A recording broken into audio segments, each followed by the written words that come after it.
one for the month of September. I am Michael Perry, and I am pleased to be joined by International Master Nubair. In lieu of a player profile today, we do have a brief recap of the climactic final round game in the Roger Hale chess celebration. It was between Grandmaster Robbie Kavashvili and club president Dane. So me and Nubair will jump right into analyzing that.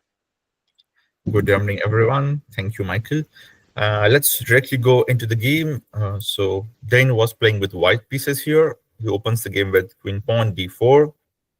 Robbie replies with very solid d5 as he was on full point and needed just a half a point to probably secure a first or threat first, depending upon other results. Good opening choice, Michael. What do you think? Going into Queen's Gambit, very solid last round game. Yeah, I think this is a great choice. I mean, Dane is this is kind of Dane's specialty, this D4 Queen's Gambit decline stuff. But when you're playing a GM, it's hard to make a lot work. And this line is getting quite a lot of popularity.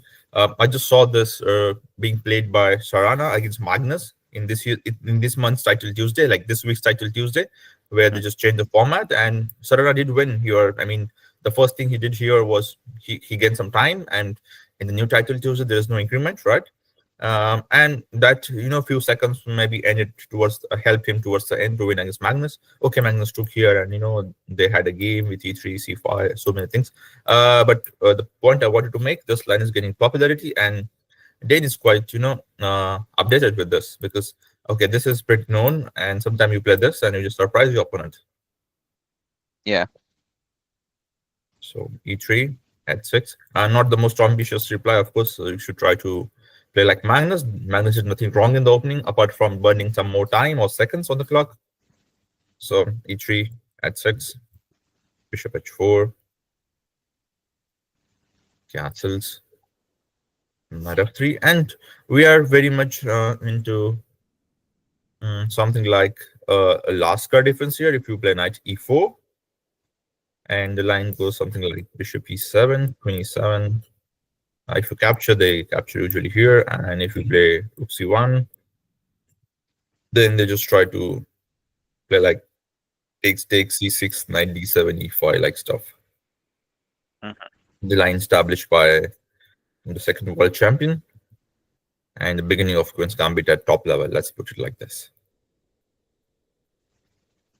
Instead, Robbie replied with more traditional or more popular nowadays from Tartakova system, going like bishop b7, knight t7, which Magnus also plays at times, bishop d3, and now okay, usually they just capture bishop b7, and this completely equalizes.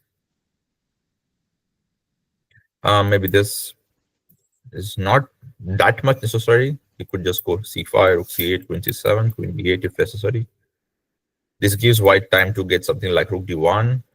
And now c5 is a bit problematic. For instance, you play c5 and white just captures, and you are not happy playing like this because then the structure is damaged. And if you play like this, then there is something like bishop f6, and the knight hangs if you capture with the queen, and you're not really again happy capturing with the pawn.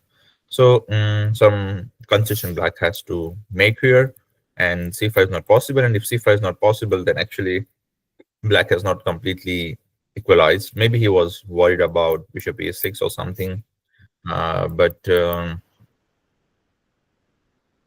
definitely not the best way to continue, because in this line you have to play something like queen e8, which is the idea, but mainly in lines in openings like Catalan or something. But in Slav, if you have to do this, then not really Slav, but let's say Queen's Gambit, if you have to do such moves, then something has gone wrong somewhere. Yeah. So now white immediately replies with e4, trying to take some central control, maybe c5, d5. White have both the options. So Robbie goes b4, trying to attack the pawn. Makes sense. Now e5 is the only move, I believe. We will witness some trade. Take takes. This is not really possible because take and okay, black takes the rook first, but white takes with the check, so it doesn't work for black. Black must recapture on f6. Bishop g3, that is pretty bold. And yeah, that's the whole point maybe, because every time you push the pawn, there's a bishop d6, and the rook is not developed, I would say, instead of saying misplayed. Capture, capture. He goes bishop f3, g3. So now black is up a pawn, but c7 is hanging. For example, if you play rook c8, white has at least rook c1. Something like queen a3 also possible. This would be hanging. So Robbie goes c5, trying to make counter on d4. Bishop a4. Quite interesting. He's putting some eye here. Maybe queen b7 is possible at some point. I'm just wondering what happens to bishop takes t4 here. Yeah, that's what I was looking at too. So is he wanna go just rook d? I don't believe. Maybe. Maybe something like this is the point. And now your options like 1, 2, and 3. Yeah. You've got 3 moves here. So probably not queen d4, because queen d4, rook d8, and even if you play rook d1 or something, he can just go knight f6. So probably not queen d4. And same goes for, let's say, rook d8, bishop c7, and again knight f6. So E5 looks kind of nice. yeah, even this is there. So probably queen b7 is the idea, and you don't have now rook a7, and you have to go rook knight c5 is there, right? Yeah. I think so. So okay, so probably this is the only move by method of elimination, and Mhm. and now he's threatening bishop f8, followed by queen d4, and there is no queen b8 like moves or something. Can he play rook b8? Probably, but maybe I can just skip. The point is, guys, if I play queen bishop b8, there's a queen b8. And if I play bishop d7, simply black will capture the queen and remain exchange up. So probably queen d4, and again, this doesn't look good, that good for black, because now you have to play something like rook b7 or something, because I'm threatening this. Maybe it's possible to play queen d8 or something, but then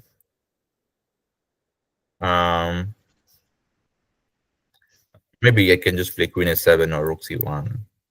Yeah, probably the best white can hope for is, I mean, sorry, black can hope for is just an equalist position at the end of it all.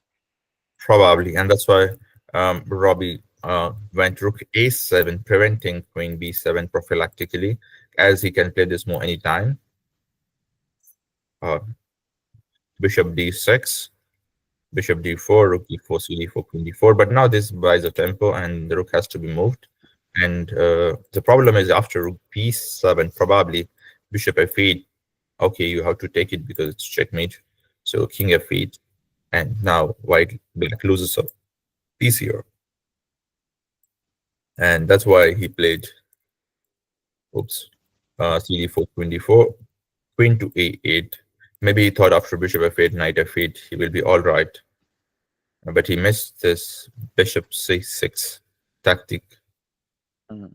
which was probably seen by Dan pretty Yeah. earlier going into this. And that's quite a nice move. I mean, I must put an exclamation to this.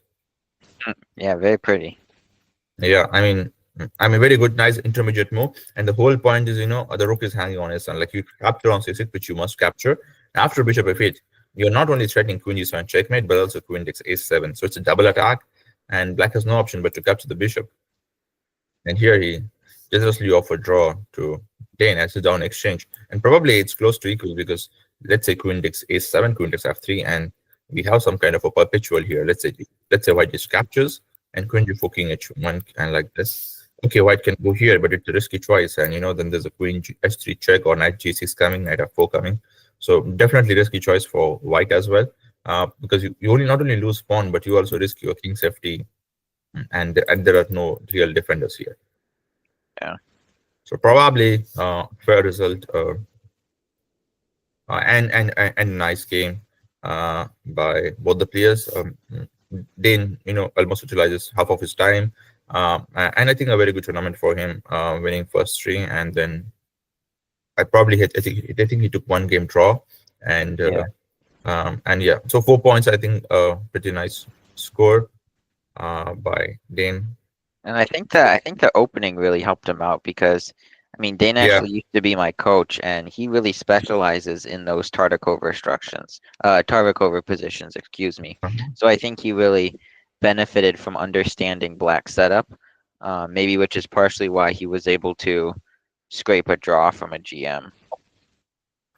Yeah, very solid game. I think, and also he took his chances. Also, this was nice try, and this also helped him out to get away from the mainline cherry or mainline QGD.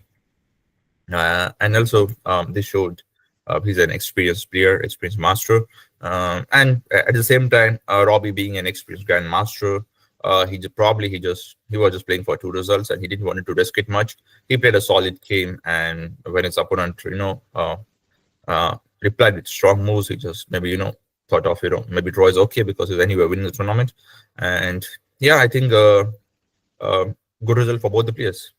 Yeah, I agree. Satisfied both of them. Yeah, because I think it was USCF rated, right? Yep. Yeah. So I think yeah, it is a good result for both the players. We can definitely say this. All If it right, was so let's move to the Thursday nighter. if it was FIDE rated, Robbie might have been a little upset. Yeah, and maybe he would have not. I don't know, but the credit goes to Jane for playing. How to say this? Aggressively or actively, or not just playing safe with white pieces. So he sacrificed pawn or two at times. He even risking safety, and he was playing bold, and I think he was rewarded for that. Yeah. So let's move to the Thursday nighter. We have got Tim Jordan. I think he got third in the Roger Hill celebration event. Yep. Okay, so Tim Jordan is playing on board one, and he was playing quite well in the event we discussed. Then we have Connor. Okay, we will see all the games one by one. We do have Robert today, so we are going to have some entertainment. There is just 7 minutes for Hoover. Shall we start with this one? And to clarify, he actually tied with Dane for second place. They both got 4 points out of 5. That's pretty nice. Yeah. So so we have got strong field today. Toffee is there. Edie is there. He has already won his game. And okay, guys, we will have some. And it is he's who are playing on two boards today? Or Yeah, he is. I mean, ah, there's a 9th board. I guess obviously we only have 8 TTT boards, so we're not going to be able to track this game. But I guess it's here just to show us that Nate is once again simuling.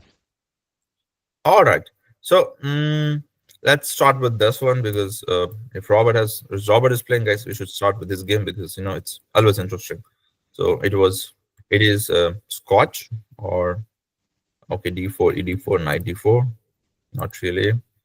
Bishop c5, knight b3, bishop b6. a4, what do you think about this? Going after the bishop right away. Yeah, it's really not something I've experimented with. I've actually never really seen a position exactly like this before, but I mean, I guess you're threatening something, so it can't be all too bad. Yeah, but I think probably the best move is queen f6 or queen h4, trying to attack the weakness right away. Maybe queen h4 forces white to play queen f3, and then you can maybe try something like knight b4 or knight e5, and some direct chess like knight g4, and going after it, the f2 right away, maybe. But Hoover wasn't sure, and he was simuling, so he just said, "Okay, you play a5, I go bishop a7, and it's not a big deal." Robert goes bishop d3. And I think white got a decent position until he has played bishop b3. I mean, at least you could have added a5, bishop goes back, and bishop e3, maybe. But directly bishop e3. I mean, bishop e3 is first of all okay. You only explain. I mean, I don't like it. Yeah, it's just too weakening. Yeah, I mean, this is no reason guys to make the pawn stable in the middle of the board, and when it's not needed at all. Like you can play f5, you can play knight c3. You can, if you want to develop your bishop, you can play bishop f4 or bishop g5. And at this, we just come back, and it's very good position. You just hope for e5 someday or knight c3, knight d5 someday, and And it's a very good position for white. And what's always really nice is when black's dark square bishop isn't on the a3 f8 diagonal, because then the pin on the f6 knight is always a little bit more effective. Yeah, if the bishop is not here, white is really enjoying this position because he is threatening multiple things like rook e1, maybe king h1, f4, e5, or knight c knight d5. And this is annoying. Like you cannot move your queen, you cannot create weaknesses. So it just annoying queen for black and pleasant one for white. So bishop e3, of course, black will capture. And now look, he's playing e5. Now, I mean, he could have achieved this without wasting the tempo. So Robert, you need to improve on the positional parts, okay? Bishop g4, queen d2, queen e7. Oh, come on. This is impossible to explain apart from some hopes for like this, but even that does not win a piece after capture. Yeah, So a bit too bold. yeah, but guys, if you're playing chess, develop your knights not only before bishops but also before rooks. 25, knight h3. Oh my god, that was deep. And then where this rook will go? Only Yeah. Robert can tell us, guys, and only the time will tell. Oh my gosh, this is unacceptable. How can you get a structure like this and play a game of chess? Yeah, I don't know. Oh, Hmm. and he didn't take. Wow. I don't know whom to blame. I think we can blame both. It's still fair to blame both. Maybe we should, keep a prize or some, surprise prize for the worst structure of the tournament. Yeah, we could do that. That'd be interesting. And then, people will start playing moves like this, and maybe someone will get prize for this one day, but it will be very, very embarrassing to get that one Yeah. because this is, I mean, I have not seen structure like this for like very, very long time. I don't remember any game where the structure is so bad after playing money for. And just to say a little something in Robert's favor, I think I know he's at his floor, which is 1900. So I think he's just, I don't want to say experimenting, but he just likes to play fun chess. So I think he knows these moves are bad, but he plays them anyways just because. I mean, I would never do this, but he's just one of those players who I think plays not because he wants to get better necessarily, but just plays because he enjoys it. I don't know. Yeah, but he likes to sacrifice pieces. He likes to keep queens on the board. I mean, but this Robert is different. He's trying to exchange pieces and ruin his structure. True. So that is surprising. Okay, he has ruined his structure at times, but usually he's sacrificing or maybe rook f6 like moves. And if I play like this, I would not surprise or I mean, shocked. But keeping rook on f4, that is also okay. It's Robert way. This is also Robert's way. But what about this? This I don't understand. So Yeah. okay, hopefully he'll see that and improve. So rook f3, rook g3, yeah, typical Robert. Queen h5. Now I'm thinking like who's really going to get checkmated? White or black? He goes back because guys, when you don't develop your knights, moves like queen d1 becomes practical and you might get checkmated. So you have to come back. And now this rook must be feeling very, very awkward there.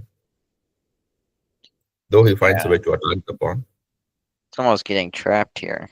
Oh, I kind of don't like bishop c6. Kind of just like, yeah, just rook b8. Yeah, and it's gone, yeah. Okay, there's rook b6. And probably Robert will sacrifice it somewhere. Yeah. But I don't know how these knights are going to be improved further. There's no knight d4, there's no knight c4, e4 always hangs. And that's why he's thinking now. But okay, he will still have some chances because he has got an hour and 10 minutes on the clock. Well, Nathan is just down to 5 minutes and 9 seconds. That's crazy.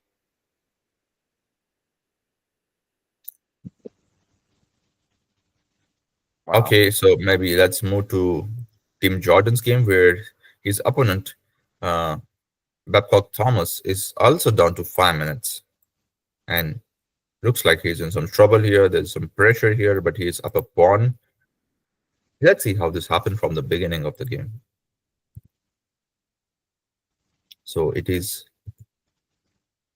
Daimano, Sicilian, or okay, bishop e3, bishop b4, bishop t3. Okay, black is playing very ambitiously here. This is round one, right? What was that? It is round one, right? Yep, Or round Thursday one. night here. So how come a two 1900 plus getting paired in first round? I'm guessing just because the field is so strong this month. That would be my guess. Just like the Grand Swiss? Yeah, yeah. Okay, sounds good. I mean, we had like little tournaments like last few months. Like there was a Fujairah Masters, where I believe Sami was also playing. I Mm, mean, he was playing in Abu Dhabi for sure, and he was like touring the Asia, right? I saw him playing multiple events. yeah. So and the Supermaster category, the point to note was like the average rating was about 26-25. It was an open Wow. event, like it was so strong. Yeah, Like first round you are 2670 and you get 2610. So it's same like here. Thomas is 1970 and he gets 1959.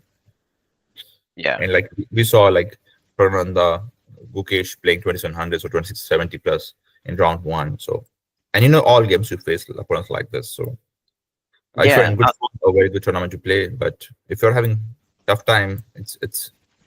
I mean, I could see many strong 2050 plus GMs struggling to score their first win. Yeah. No, I was following the Grand Swiss a little bit myself this morning too, and it was Hmm. kind of crazy because like Hans and Gukesh, well, like Gukesh won, Hans didn't, but like they were playing 2650 guys, and it's only round one, so it is pretty crazy. Yeah, I think yesterday I saw a few games. I think I like the way Gukesh played. He played very ambitiously with black pieces to win, like in round one.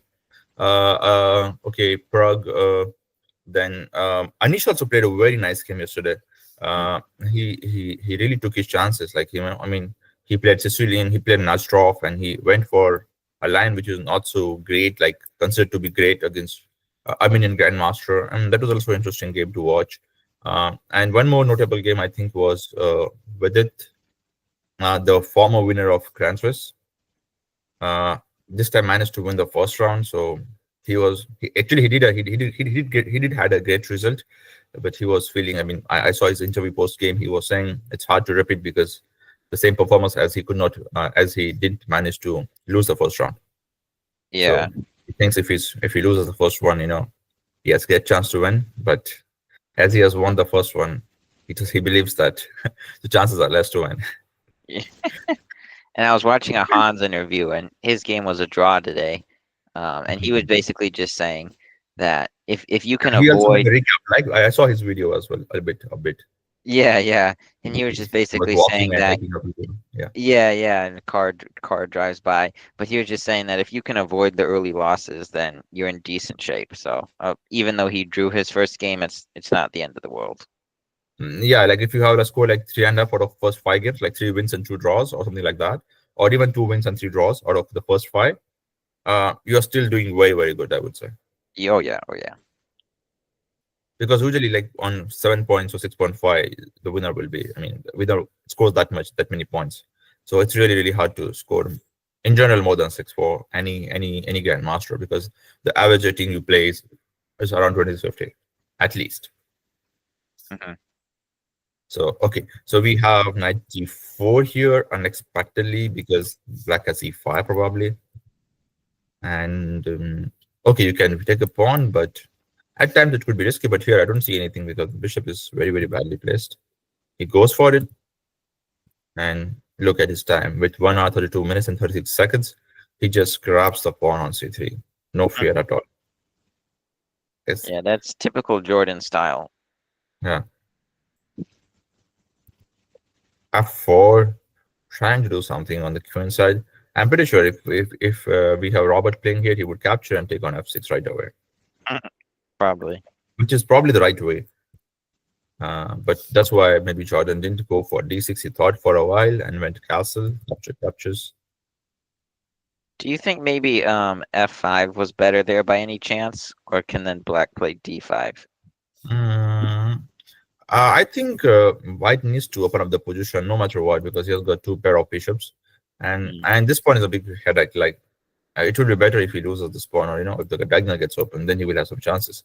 And as a black, I was actually thinking, maybe we could do d6 here. And my idea was, to go knight b4 and try to, utilize this bad bishop. yeah, But maybe there's a bishop. Okay, this is not working, right? Because it's a check. So maybe bishop b5 works. And then queen d6 is annoying. Probably that's why he didn't go d6. yeah. Otherwise, this is a good idea because it could counter check. But there's an intermediate check here, which ruins everything. So maybe castling is fine. And point about f5, it's possible, but then we have got d5. Okay, we have got this, and probably it's fine. Maybe d5 is okay. Or even h6 like moves also fine at times. But usually d5 is the way to go. Hmm. Yeah, it's definitely interesting. And the problem is not like this is happening, but the problem here is this. And you cannot do Good much. point. Yeah, yeah, And I think that you have got this move, but then you get a check and you lose material. So this is a serious problem. And after this, also there's no good way to defend this pawn. yeah. You probably identified the best line, at least in this line, was yeah, bishop g5. Yeah. So maybe bishop g5, knight e4, and you capture and you just pray that that works out. Yeah. So okay. So maybe f e5 is fair enough. Queen e5, rook f5. Okay, he has got some time to. Okay, I'm not sure about this. He has allowed bishop g5.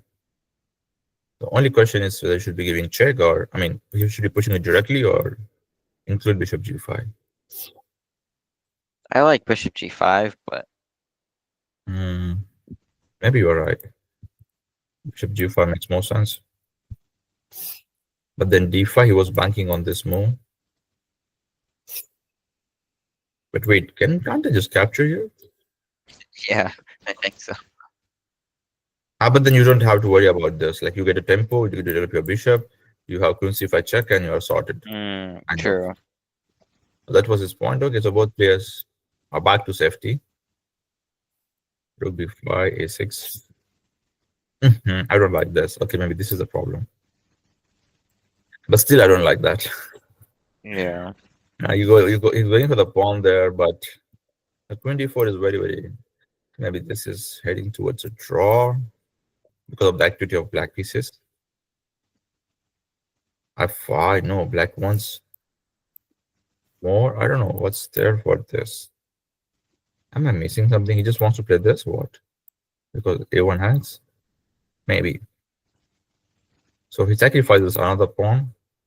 So this game we witnessed a lot of sacrifices from both the players. Well, actually, yeah, you can't take that because then you sack on e6, right? Yeah, I mean here you can maybe just even make a draw like playing rook e1. Maybe bishop e4 is a problem. Let's just check and pick up 7 is there. And the point is like if you just want to sign on and sign this portion, just play this, offer draw, go home. But looks like both the players wanted. I mean, they were playing for some tricks like this bishop c4 there. But there's also maybe some attack possible on the rook, like queen d5 after captures, like queen e5, rook e1, queen d5, and the lines are not clear. It goes bishop d5 attacking the rook. Rook comes back, and now I think black is slightly preferable after capture, but he goes for bishop trades, which is a bit surprising. Maybe he's banking on that, somehow he queens the e-pawn. Bishop c4, not sure about this move. This definitely helps black. But he's going e7.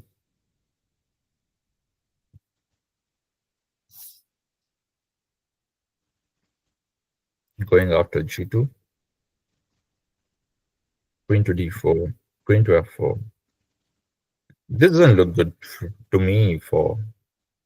I don't know which side. Yeah, it's craziness. King to g1, taking care of this so that he can play rook f1 someday. But there's a rook g6, rook h6 coming in. I think he should have just gone for something like Yeah. 8 or e7. I mean, you have to give it a checkmate trade. I mean, you have got this. Yeah, I agree. Oh, King but oh, G1 oh, just oh, seems no, no, slow. no. He had a trick here. In Mm. King G1, Queen E3, you are forced to capture and you are just done there. Very tricky by him. And probably E7 also same. And that's why they split King G1. Interesting. And now, as I said, the weaknesses are serious. Rook to D2. And with 6 minutes on clock, definitely Jordan has his shot here. Now Queen H3, Rook G2 is the idea. How do you defend that? I think we're at least gonna lose a pawn here. Yes, goes Bishop F1. Oh my gosh. He thinks for 3 minutes and goes here. Now at least Black can capture here or capture Queen H3 E1. But maybe Queen F3 we have some Queen D8 ideas. So he goes for Rook E6, which makes total sense. Now Black is out of danger. There's no E pawn. And he could Yeah, still attack further. Maybe he could just include H6 at some point. it's very nice for black. Yeah, maybe the best way for white is to just get rid of the queens.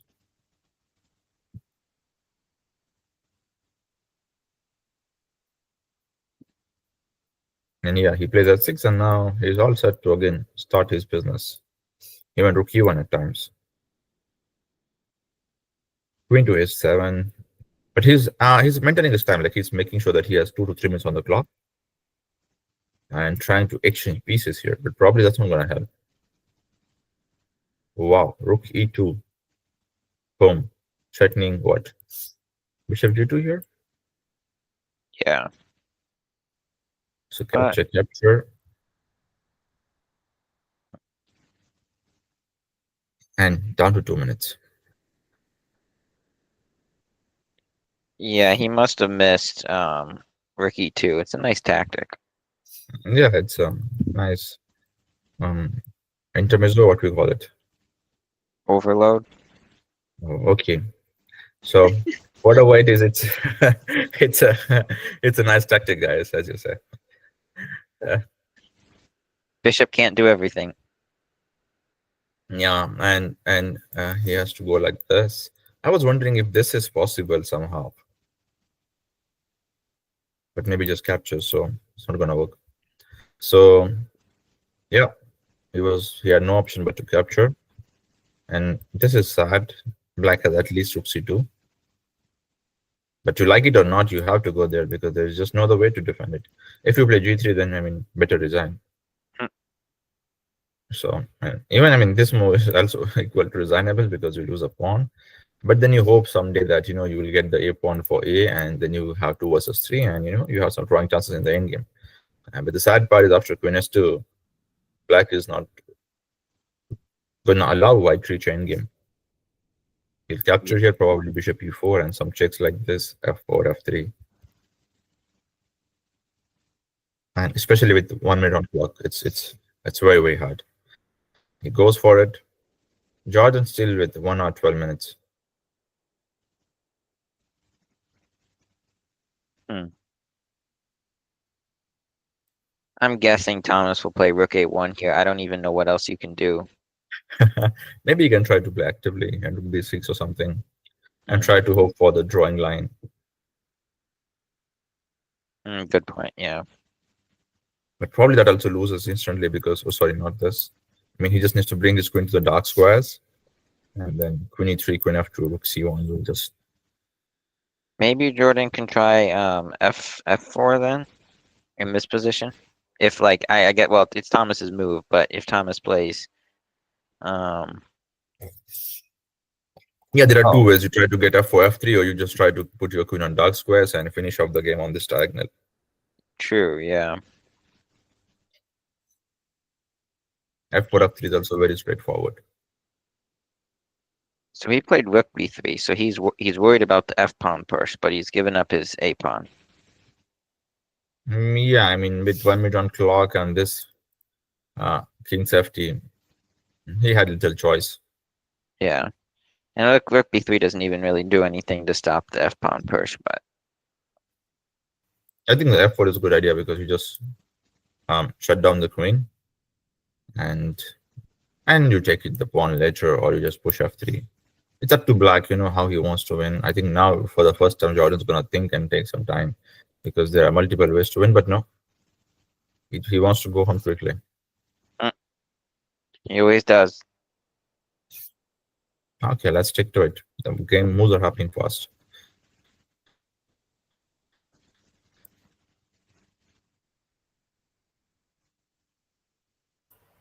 Yeah. I don't see a move for white. I don't either. Your G pawn's pinned, you lose your queen. You can't stop f3. Bishop. Moves like this, rook c1, Yeah. simply. You Bishop want this. d3 just loses to rook g2. Yeah, it's over. It's resignable. Let's see.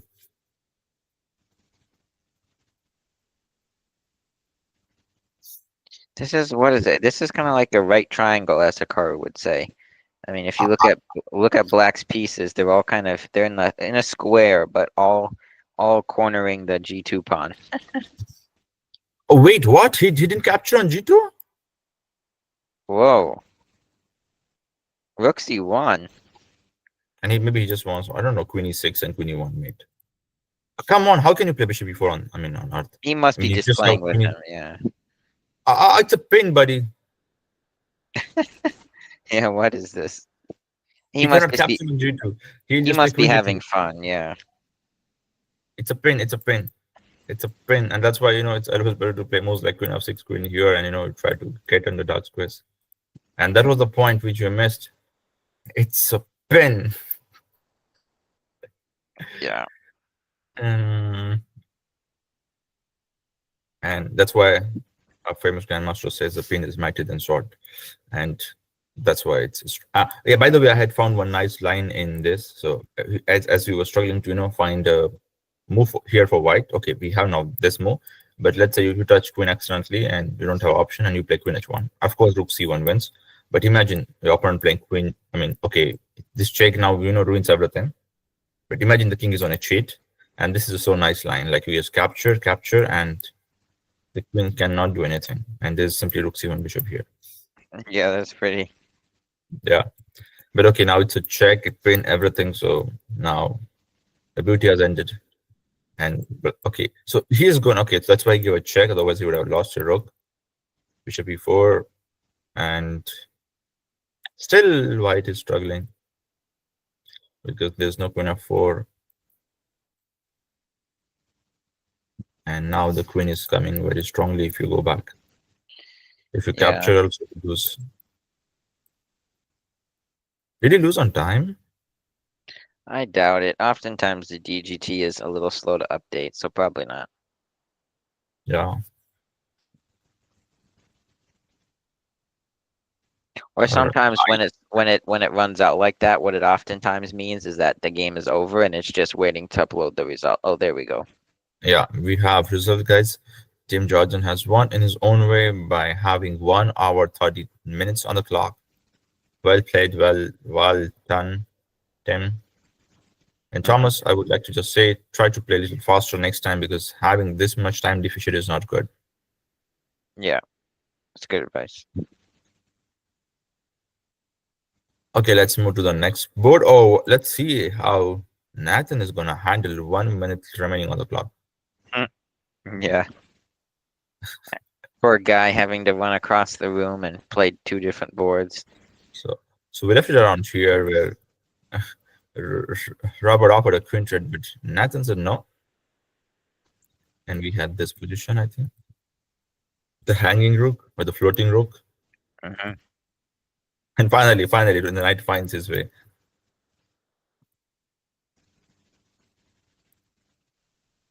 I thought there would be depression like this, but no. Nathan wants to fight with 1 minute on the clock. Again, rook g3 is gonna come. Maybe some knight g4 is possible. Queen f4 is coming. I don't know what Robert is thinking. Is he thinking of knight f5 here? Maybe, yeah, knight f5, maybe knight f3. I don't know if it does anything, but Probably he's calculating knight f5, knight takes e4. So bishop e4 simply loses to knight e4, I believe. So he must play knight takes e4, and at least that black has knight takes bishop, because knight e4 is a tricky line, and you might end up losing the queen in a mm, whatever tactic. mm, So knight g3 probably, but there are moves like knight at 6. But okay, the rook is hanging. So the point is knight at 6, g at 6, and you have to check for rook g3, knight f6 ideas. mhm, So maybe he's trying to cook something there. And even the fun line could go like rook takes at 6, and you sacrifice queen, and you mm. end up winning the game. And there's just no Okay, difference yeah, probably for it. And like bishop f5, I saw this like rook at 6, but okay, maybe now queen f6 is there. But rook at 7, wow. And okay, you have this move. Oops, crazy. mhm. I don't know who's winning, but it looks interesting. Uh, so at least you could give a, but okay, it's a serious line like bishop f5. Okay, now probably this is a good idea. Just capture instead of going for all this. Can you play queen to c3? Wow, and black is winning now. What is this? So this line definitely deserves attention. So bishop d7, knight f5. Let's break it down slowly. You start with knight e4 so that uh, you don't land into a knight e4 tactics. And here he must play knight e4, because bishop e4 again. We have knight e4 and f5 hanging, and this is probably not that strong. Mhm. So you play knight e4. Knight e4 does not work because of this. So black must play knight takes. Wait, can he play some kind of a bishop? No, this doesn't work because of knight c5. But then the rook is hanging. Maybe he can play this. Yeah, that's the other one I was looking at. So the point is that after knight c5, black simply has d takes c5. And bishop takes f5, cb4, bishop h7, king f8, and everything is good. But if yeah, I mean yeah, this is still looks nice for white. Like knight takes e5, takes c5, and rook h4 still looks kind of nice for white. But the rook hangs, no? Oh, that rook hangs too. Yeah, I Probably the forgot. best line is try your luck in this line. And if Yeah, your opponent blunders queen e7 and rook e7, you win the game. yeah, good point. Probably queen f6 is winning on the spot, forcing queen trade or winning a piece. Other moves is not so clear because there are some tricks, some checks, but queen f6 I think seals the game. So probably this is working for black, and there is and that's what he's calculating, trying to maybe start with knight at 6 or something, because we just saw knight e4, black could play bishop takes f5.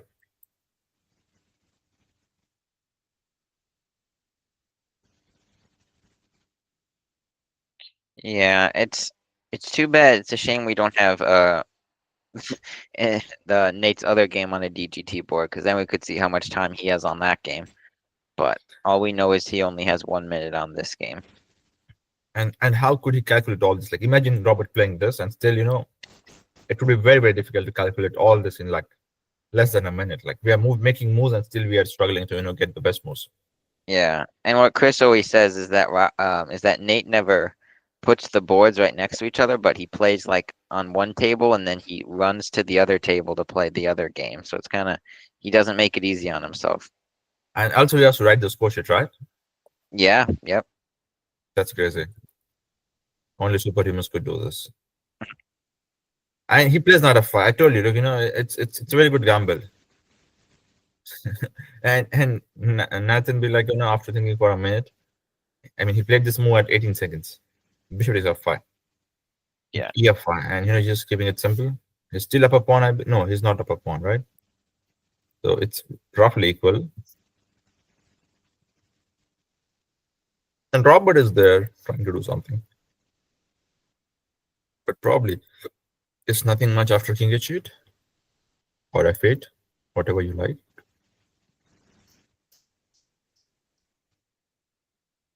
So that way it's very solid, but With 30 seconds on the clock, all results are possible.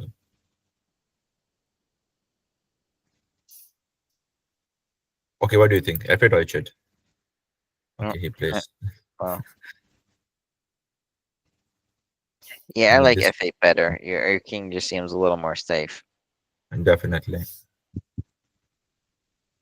Probably d5, knight d4, c5 is an idea here. Yeah. I think black's. What do you think? I feel like black's slightly preferable because white's Yeah, pieces seem a little misplaced. Like the attack on the king side isn't working. yeah. Also, you cannot play b4. The c3 is hanging. Mhm. So they're highly or badly misplaced pieces. I told you, no, this is not leading to anywhere. But okay, let's see. We have got Robert there. I don't know what he's gonna do. I'm trying to bring the knight somehow, or I think this is a good time to think for Robert Yeah. and find some tricks. Okay, let's maybe move to Connor. So Connor is playing against, how do you pronounce it? Shemesh Yuval. Yep, Yuval Shamish. And it's good to see him. He plays a lot at the castle, but I haven't seen him play Thursday Nighter in a while, so it's good to see him back playing. He's an expert level player, so his FIDE maybe is a bit lower, but he's a good player. That's nice. He starts with something like Queen's Gambit setups. Ah, no, he's going into Dutch.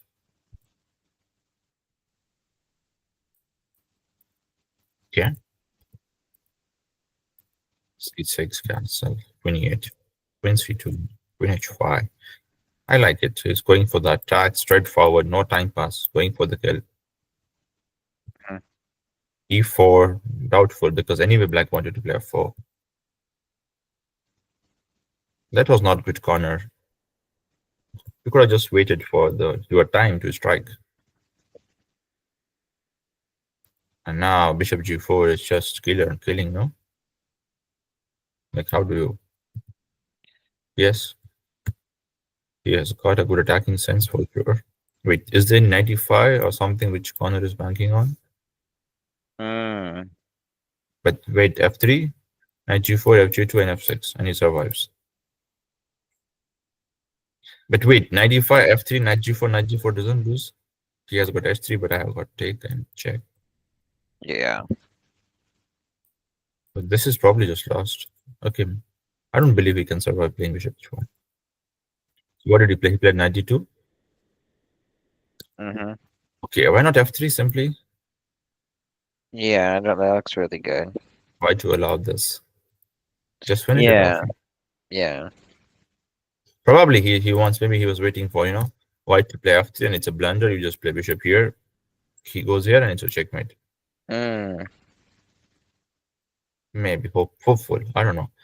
But 96 is still a good idea. You just try to put white into lots of troubles. I think it's just losing for white. Okay, GF4. Let's better try. And because he wanted to play F3. Uh, maybe just knight. Maybe I was thinking, we could just start with knight b4. Like, it's not always necessary to capture the pawn back. And, the queen has just bad squares. If he goes here, we can just play rook d8 as well. And usually such moves are very, very hard to defend. They yeah, that's might a good capture point. here, you just ignore it and, just try to play like this. Or also rook f6, bishop c5, whatever you like, or even bishop d6 like moves, and you're just winning immediately.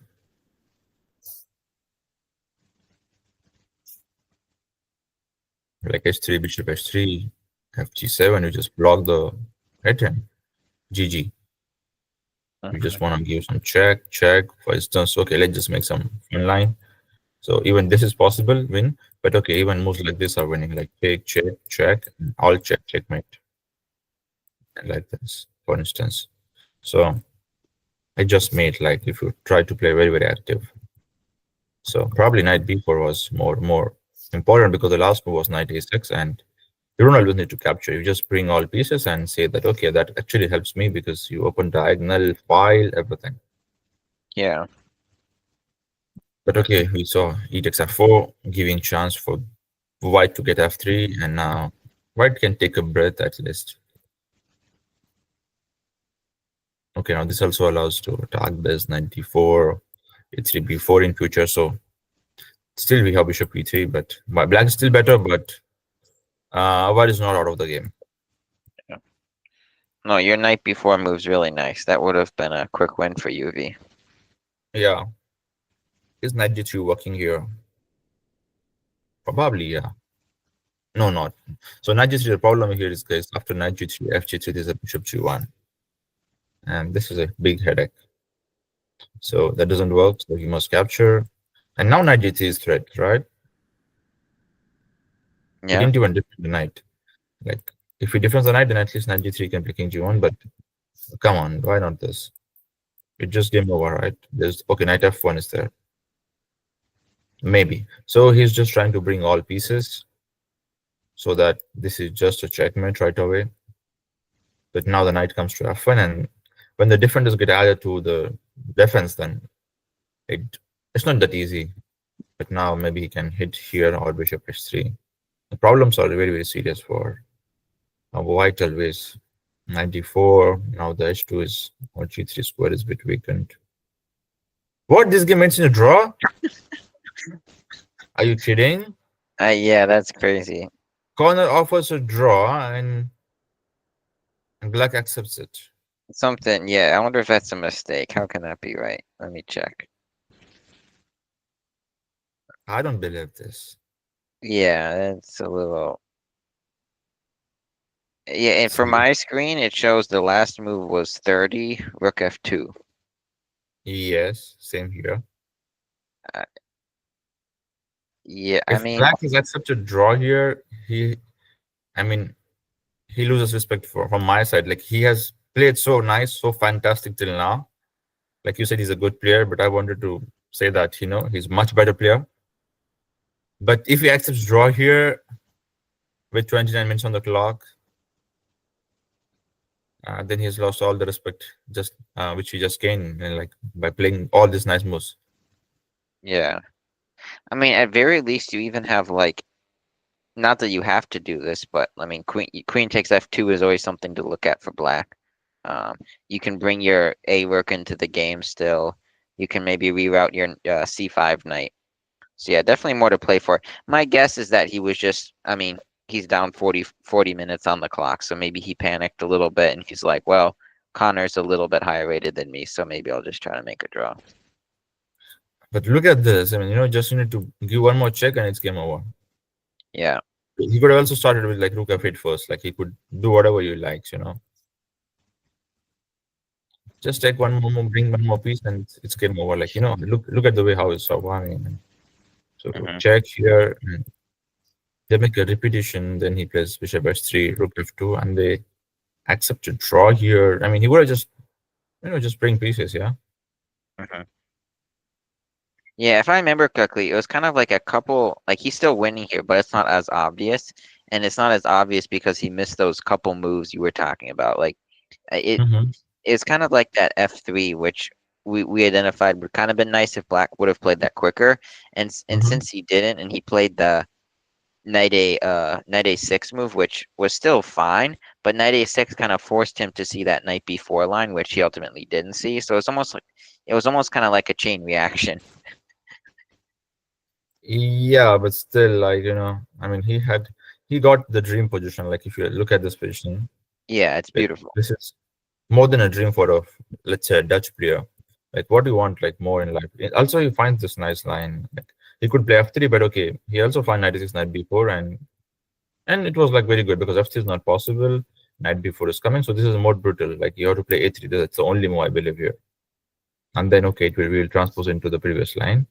And it will be still very, very good for black. But after gf4, it's just lost. Like, you just need to play knight b4 and only one square for queen, because this is even terrible. And now you just play rook d8. There's just no good way to defend this bishop. Like, knight, I mean, you don't play bishop c1, right? In chess, there's just no other way to defend the knight. You have to capture here. Maybe even if I play this, I might win just a piece. But there's just no need. I just can capture here, and bishop d6 is just, or no need to even capture here. I mean, everything is winning probably. With rook at 6 or something, but okay, this is just winning on the spot. And f4 like moves can be made with bishop s3 or even sacrifices like this. or even knight d3. I don't know. Like this just looks so much winning for me. Like there's a bishop c5 check as well.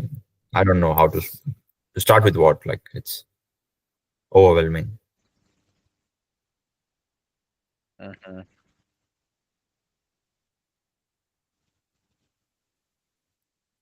But okay, he was down to like when he accepted a draw, he was down to 5 minutes. So as you said, not easy, when you are playing against good opponents. And also, he mentioned that he was not playing actively at the Thursday Nighters, so maybe not that bad to start with the draw against a good or high-rated player. Shall Yeah. we move to the next one, or let's Ooh. discuss a bit this one more if you would like? Hmm. Hmm. So I think a good escape for corner here, dream Oh escape, yeah. Yeah. and the draw for worked out. Yeah. I guess actually they just repeated. Yeah, but he played rook f2, right? I mean, they repeated, but then he changed, right? True. True. Then he changed here to bishop h3, Yeah. and corner be like, okay, guys, before I mean, again he changes or something, let's just offer a draw and let's sign the peace agreement. So we have Nathan down to 10 seconds, losing the a5 pawn, but that's Robert who has lost it.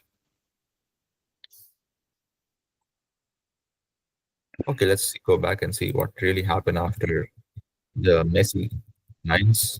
So we saw king f8, queen d2, maybe hoping to move the knight. He just took the bishop and grabbed the a5 pawn. Makes sense. You're down to a minute. What do you expect? What else do you expect? I don't know what Robert is doing. He's just moving his like whole game. He has played this rook 4 to 5 times from A to H and then C to H, and just Yeah. I don't know. the rook dance of the fourth in the fourth file.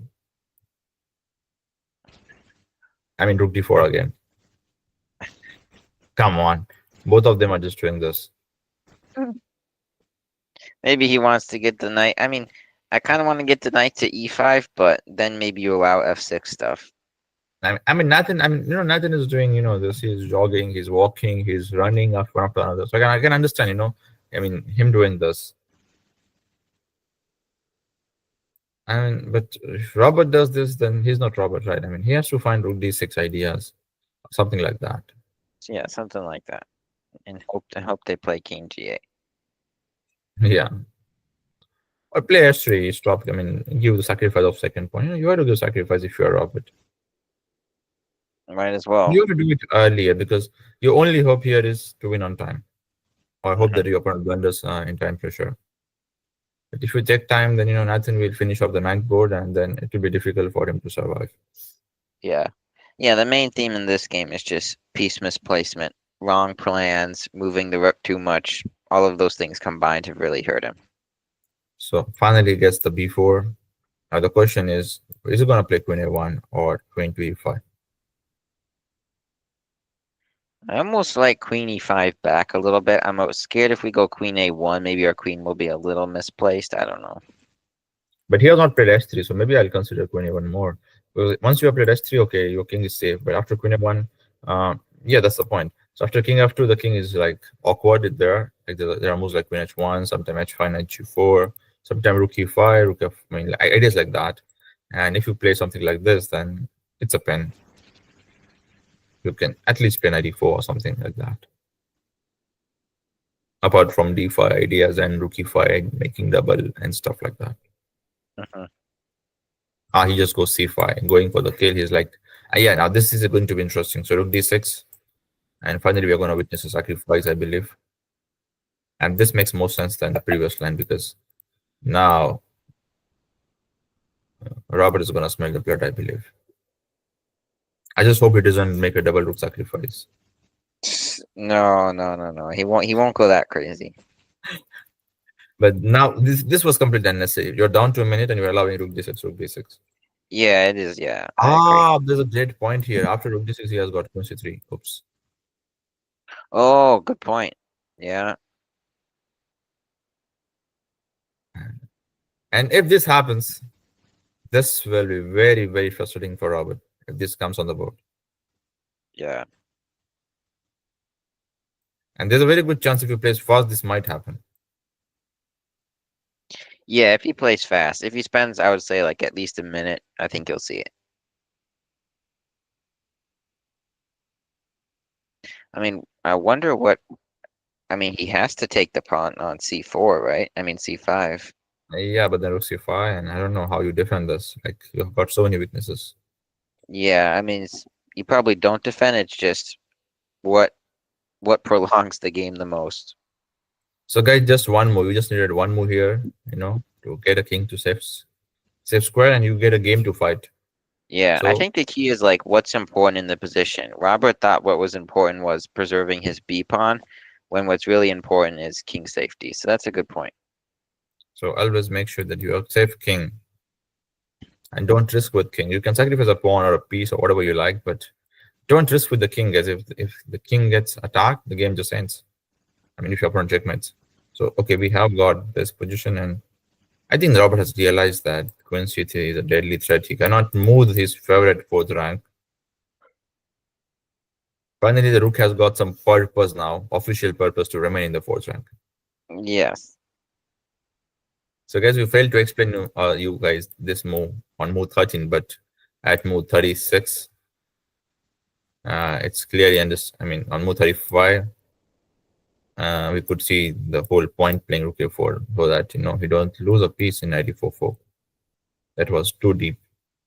Gigastrat, as the Gen Z people say. Yeah. Okay, so I think Robert is going to take some time here. So let's move out to the game of Kyler and Toffee, where we are having Scandi.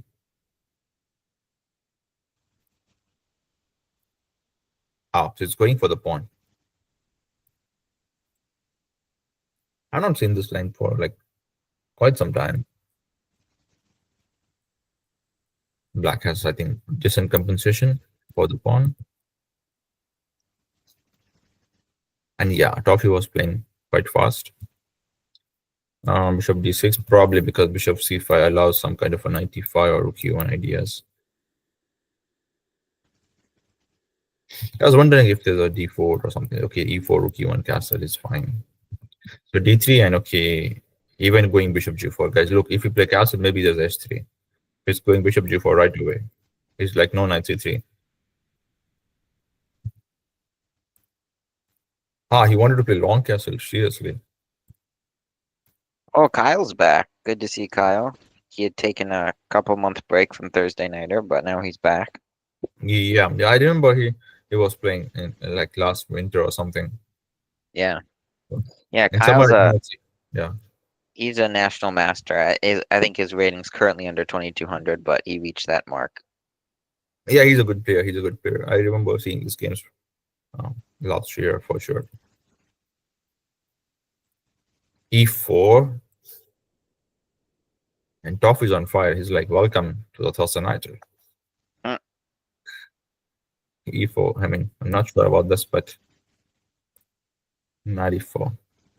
Playing bold, active, and dynamic.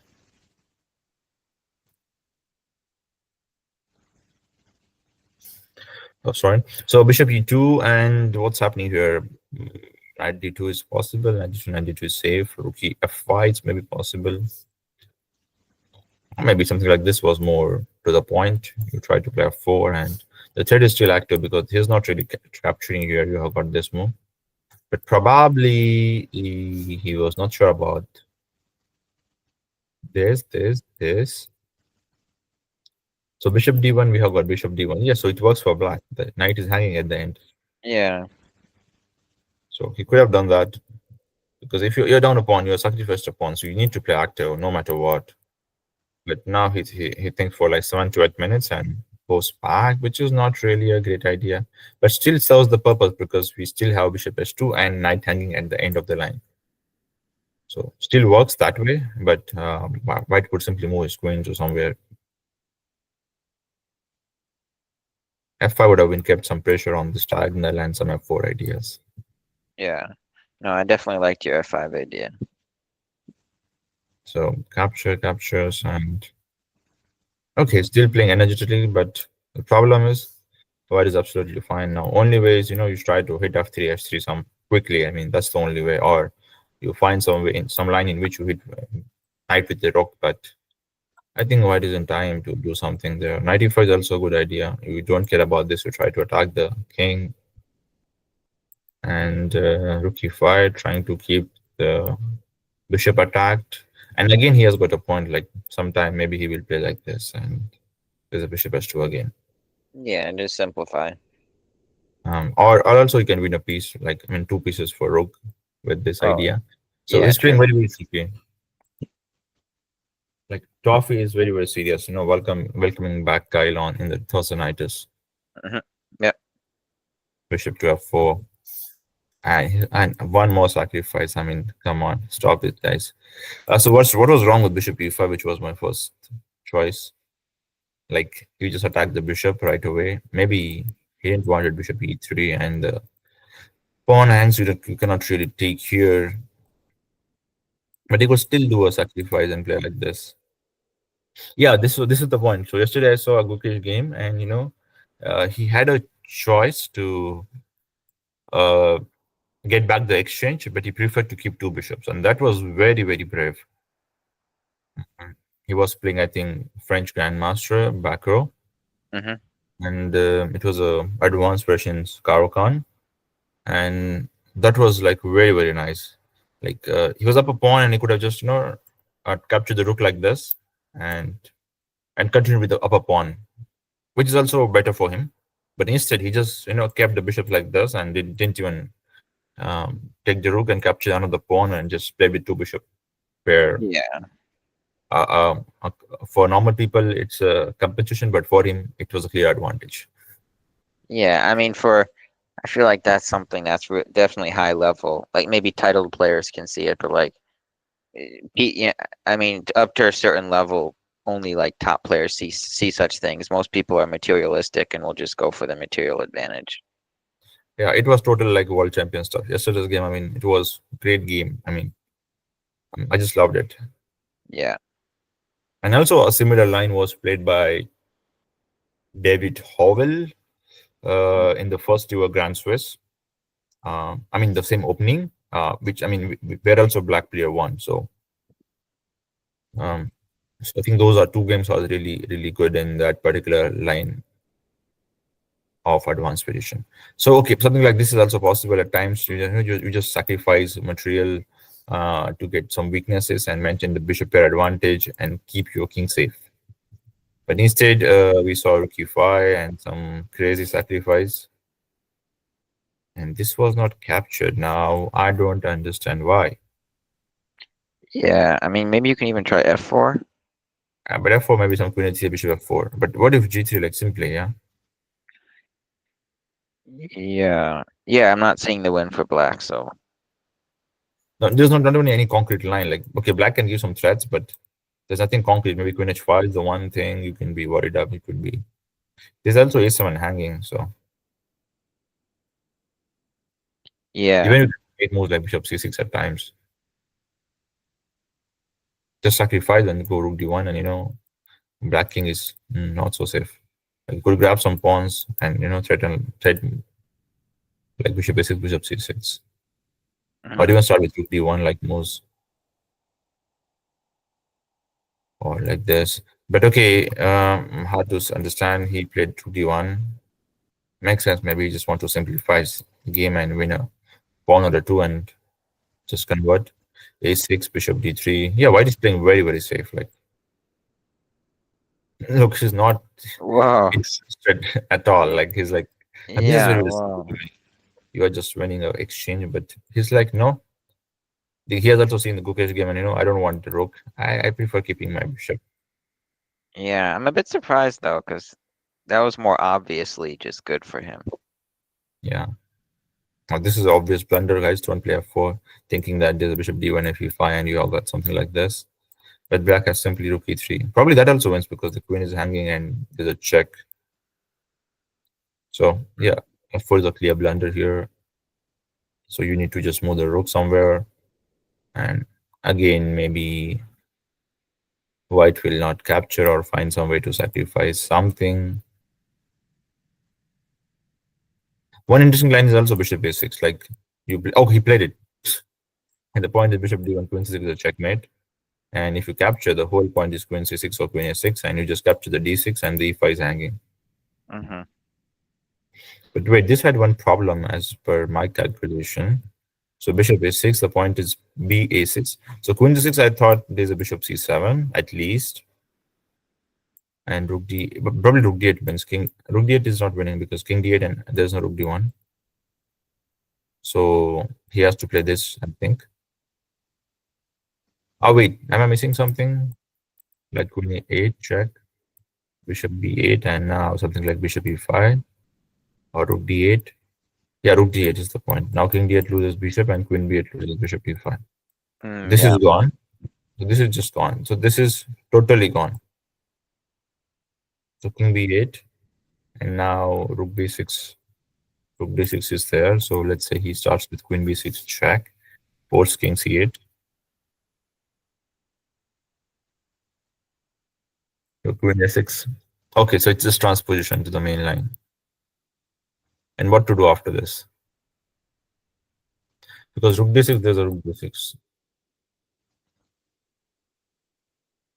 He could start with this again, like he can give a check again. He goes there. And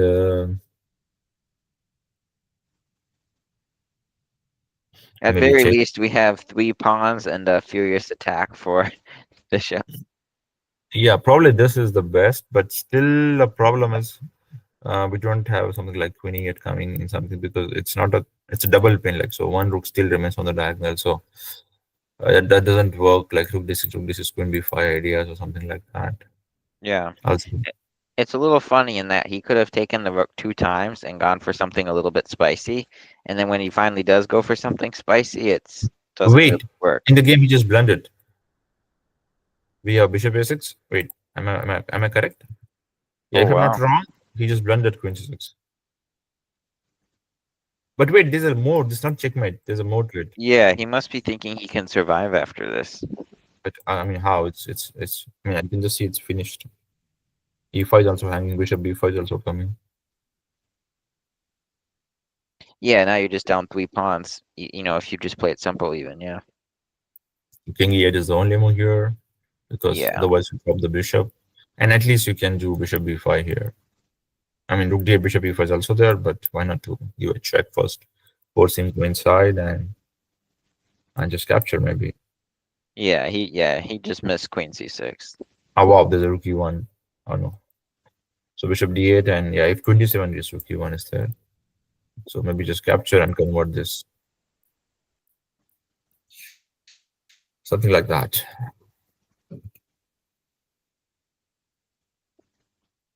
So, but yeah, this is terrible. Like, I mean, this is not a good idea. I mean, you are just giving it up. I wonder how much time he spent on that move.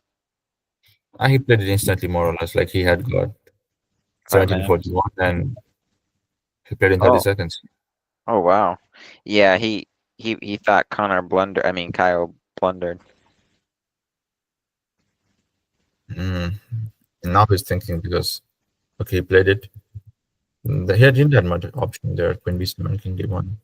And this is the live board, or this is the live board. So probably he's thinking bishop b5 is also an interesting option here. And a serious interesting one because after king e7 you have got queen c7 check. Probably much stronger option. So he has to take whether he likes it or not. Because I don't believe moves like king e6 are really good in chess. But maybe he has to do, because this is just losing. Say queen b5. Wow. So now actually white ends up losing a piece if he, I mean, not losing a piece, but having 3 pawns for a piece. So maybe d1 is necessary. This is blunder because of this, and this is also blunder because of this. So he has to go here. And queen e4, there's some kind of a rook e5 in between. Wow, so this is very crazy line. So queen e4, rook e5, queen c4, rook d6, and he survives. Wait, not sure. Probably survives. The check doesn't end. Because okay, so let's go back to something more meaningful. So rook b5, rook d. Okay, so rook d1. He must go where? King e7, right? Yeah. And this is just simple, right? So he Yeah. must That's king e6. The problem is after if you capture this, this hangs. So you have to capture this. Okay, but then the queen hangs. So I think I played meaningful moves only, but in the wrong order. This is the forced move. After which black can resign because king e7 leads to this, and bishop d6 or rook d6 leads to this, and queen d3 at the end, winning the f5, b5 with a check. So yeah, it's winning for white in this order. yeah. There we go. What did we witness? We witnessed queen b7. We did not witness bishop b5. So now black escapes for the moment because now this fix means nothing. He just goes inside, and Hmm. Yeah, this game's gonna go on.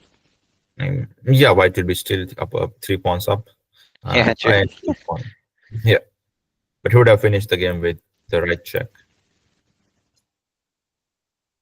But we did Yeah. not see this king e6, which is also interesting. And the point is like you go king f5 because again, if you go here, you are gone. Or maybe it's fine because no, this is the point, yeah. So you have to go here, whether you like it or not. Mm. And there's no queen f3 because the bishop still exists. And maybe this wins at the end of the day because of bishop e5. I'm a bit surprised Kyle didn't go. I mean, Kyler didn't go for this. All right, so they're going to play endgame probably with opposite colored bishops. So let's see the Robert game, which is still going on. And what happened there? So after c5, he went again rook g4. Look, he found a way to sacrifice. Mm. But again, the sad part is he cannot capture here because queen c3 wins. Yeah. So what does he play? He plays rook. Oh, come on, how can you play rook? When you can just simply play, okay, so queen d6 is the whole point, I believe. It's a I think check. yeah, he got scared. Maybe this was a good idea. No, rook e7, rook g7, and the c8 would hang at the end. So Robert did find a good idea, but maybe he could have just captured, no? I don't see why not. I mean, there's just no need to do all this drama and just and okay, you can capture here, and this is just a check, but with 1 minute on clock, you get scared. He again plays rook h4. I mean, what's going on? Like he has played this like 10 times already in 30 moves, Yeah. 37. Well, you're analyzing. I'm gonna count how many times for the viewers. Sure, thank you. So he plays d5. Finally, some threats like 94, or without sacrificing 94 as well. Sorry. Again, Robert is gonna think for a while because he has got 32 minutes, and his opponent is just gonna play 94 or again a5, kicking the rook. And he cannot really do this because already we have seen we have got this beautiful tactic. So what's the count? 9 times. Unbelievable. That's crazy, man. It is. Like if you give me 9 rounds in one tournament, I'll not play rook a4, rook h4 like in 9 games. Yeah. Now, what would be crazy if he somehow escaped this game with doing that? I have a feeling he'll escape because Nathan is still playing the other game here with Shemesh sorry. We have got one more result here. Tanush Vashne has won against, Gailon Eric has won against Tanush Vashne. We'll come to this game later. And also, Eddie has won against Wagner's Jason with black pieces. Would you like to see this first or Yeah, let's stick to? check out this game. Because Eddie's actually in the chat, so we should analyze his game. Sure. And this is another European game going on, probably winning for white. We'll come to this later. Let's have a look at Eddie's game. Hi, Eddie. Let's flip. Okay, we cannot really flip here, but let's continue looking it from black side. So he was playing against Wagner Jason. He played his favorite names Indian and converted into Benoni. What? Bishop G4. This is a bad move. Just simply E5, right? No? Oh yeah, because nice Queen A5 tactic. Yeah. This is just winning the day. You could also do it probably on the next move, but if he captures with the queen, then it's a problem. You could 80, so just remember it's a typical idea. Whenever you capture and opponent does not castle, you can just play E5 respective if you have knight or not on C6. Yeah. Just like the Sicilian tactics, yeah? Mm-hmm. So, and that's just winning on the spot. So 95 some days, it's possible. Okay, so he just plays very well safe. Bishop d7 would have been better, trying to get rook c8 quickly. This is not so great because you're not really threatening much. C6 is still hanging. I know you're attacking on d4, but is that really necessary? That's the question. This is definitely very, very bad move. I know, I mean, you are preventing queen d4 by bishop e3, and you're preventing the e5 square. But unnecessarily, white is weakening the king. Black could still play bishop d7 and have a good position. Now he could at any time do this exchange of pieces, and white would be left with bad bishop.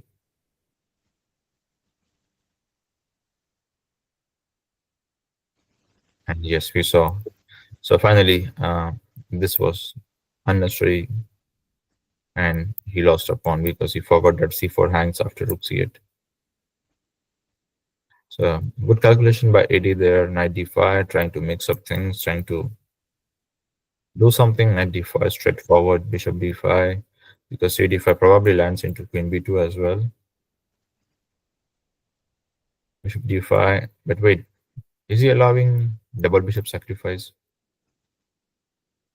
I think so. Come on, queen e4 is coming. Come on, how can you play like this? Yeah. Probably even this is crazy because bishop c6 is coming, bishop g4 is coming. Just a terrible game from white side. Blundering a piece. Yeah, I think just a one-sided match. Looked like it. Yeah. Well done, Eddie. You did your job well. But you could still play fast, like, using still an hour to play this moves against such kind of opponent. That's not a good deal. You need to save energy for the upcoming games. Yeah. Though it's on next week. Yeah. Good game, Eddie. Just a little faster, and then that E5 tactic would have been. If you would have seen that E5 is playable for you, then you would have been better Yeah, off. perfect. That's the only improvement I think you could make here. Otherwise, moves-wise, he was perfect. Yeah.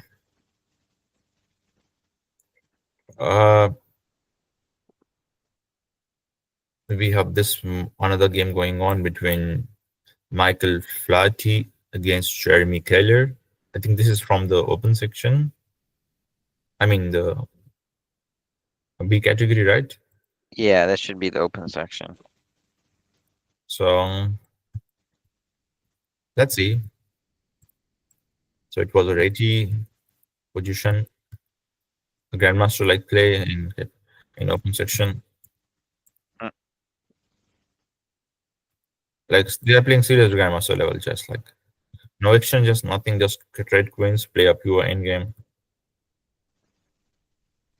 Like yesterday, Vidit was trying to play endgame like for like all the time, like he was just putting queen on queen right from the beginning of the Sicilian.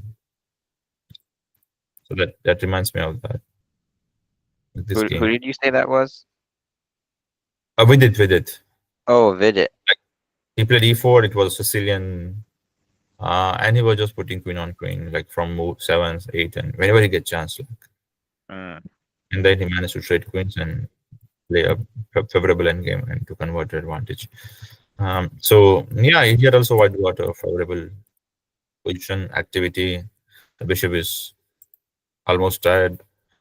There was a tactic here for knight d7, so that's why he played rook d1. Guys, don't think that white missed a simple tactic, okay? He just grabbed the pawn over there. Again, this hangs with knight d7, knight c5. So yeah, mm, almost winning position for Michael. But wait, why did he blundered all these pawns? Like, why does he need to play this? He could have started yeah, with this or just play king f2, king e3, no? yeah. Or rook e7, rook c7, whatever he likes. Like, there are still chances of looking at this on 95. Like, rook a7 is simple, at least in my opinion. Like, you still trade the knight in the most simple way, and you get the pawn or whatever you like. You can also play rook c7 and force your opponent to resign. Hmm. But no, he played e5, thinking, I don't know what he thought. Maybe he thought it's a mate and he forgot he pawn. I don't know what he thought, but it was terrible, losing all the pawns. Yeah, it's yeah. Maybe e4 was a good idea because c6 you have got king e6 and you just block. And Mm, bishop e4 wins by king d6 or something like that. yeah, just making sure that white bishop's blocked. Yeah. Yeah, and this is a very difficult idea to win. It's like I was looking at some puzzle or some study in the book, and tactic was similar to this. Like, the king just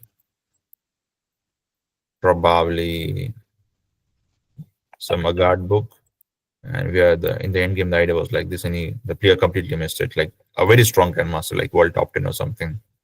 Oh wow.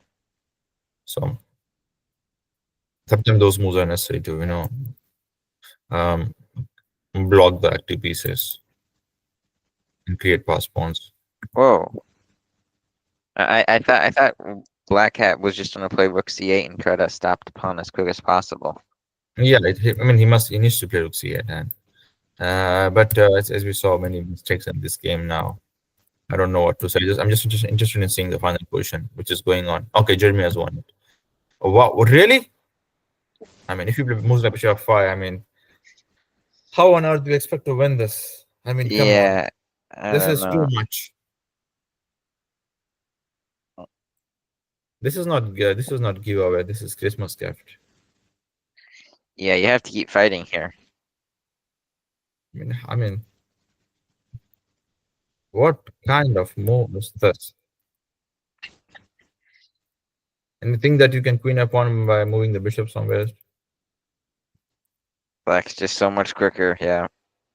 I mean, unbelievable stuff for me. No, I agree. Yeah, I don't know.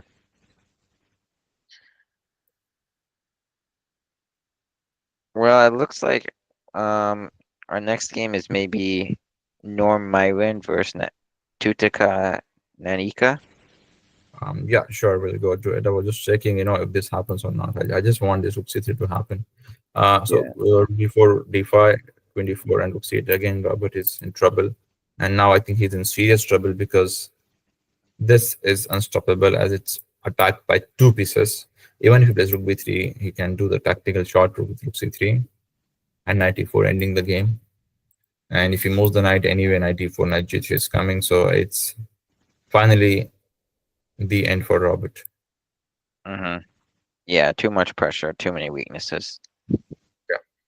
So this was the game Nani Ka to Tika. I'm sorry if I pronounce your name wrong.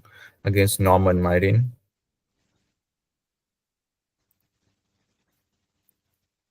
So it was another Queen's Gambit, but this time with e3, not declined.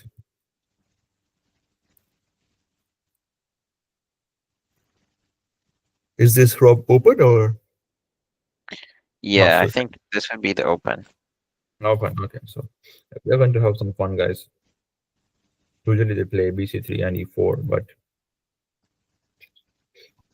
okay, sometimes people wants to have simplifications, so they play like this. and at the end of the day, end up capturing.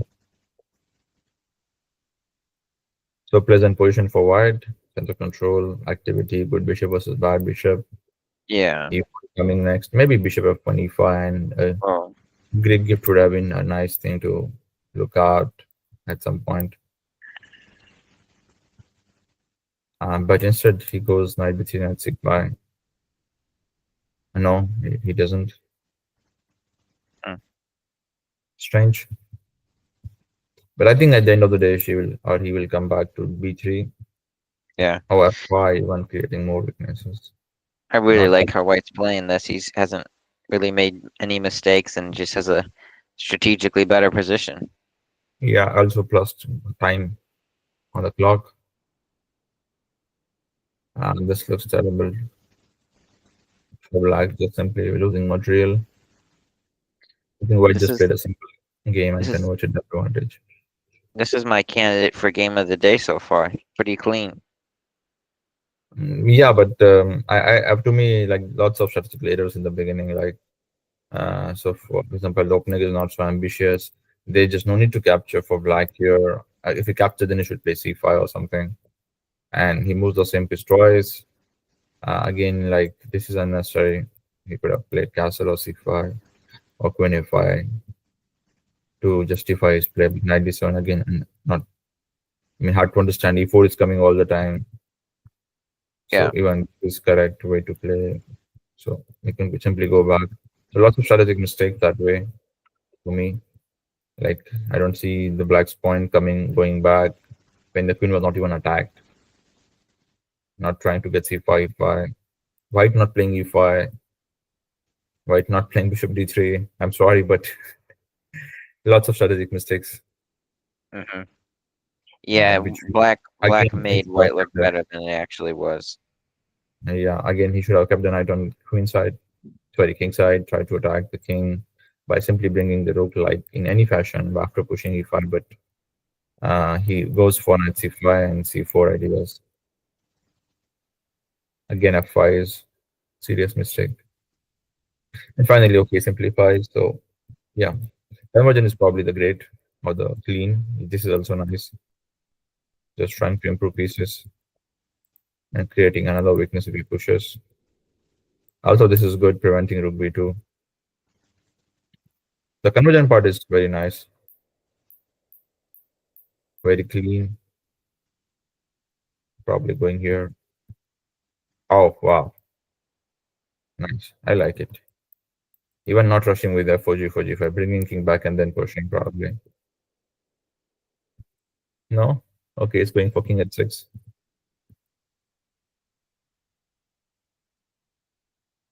Yeah, I like the conversion.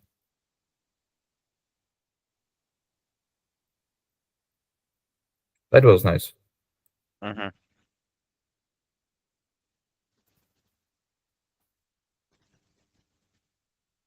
I believe the only games left are, or at least the games we haven't looked at all, I think this is the is only game. Yeah, Tanush. there's actually Tanush versus Eric. All right, so let's see how Eric has got this book. It was French defense, and he opted for the advanced variation. What do you like playing as White against the French? I think the classical system is much better Hmm. because I believe in not moving the same piece or pawn twice unnecessarily. Yeah, I like the Tarash. I just play knight d2. Yeah, it's like you develop your piece. So that's nice way, I believe. This is not good for white. You're traded the light square bishops. But then he just needs to now activate his pieces quickly. You cannot really reverse moves like this. Just play knight f5, bishop e7 and castle. So a6 was bad. Ah, come on, don't capture the bad bishop. Just play bishop e7 and Yeah, castle or f6 later. But if you capture them, even this is suspicious. But okay, he's getting e4 next, so Oh, come on, he goes back. I mean, he needs to play this, otherwise it will be hard to analyze this game further. Both the players does not care about knight g5 at all. Finally, we have knight g5 and a counter attack. Very good. And the knight is not trapped, it just comes. Okay, it's game over. Yeah, black was way too slow developing. And knight e3 was completely unnecessary, completely like. Yeah, unprovoked. Yeah, designable. So he wants to win a full rope.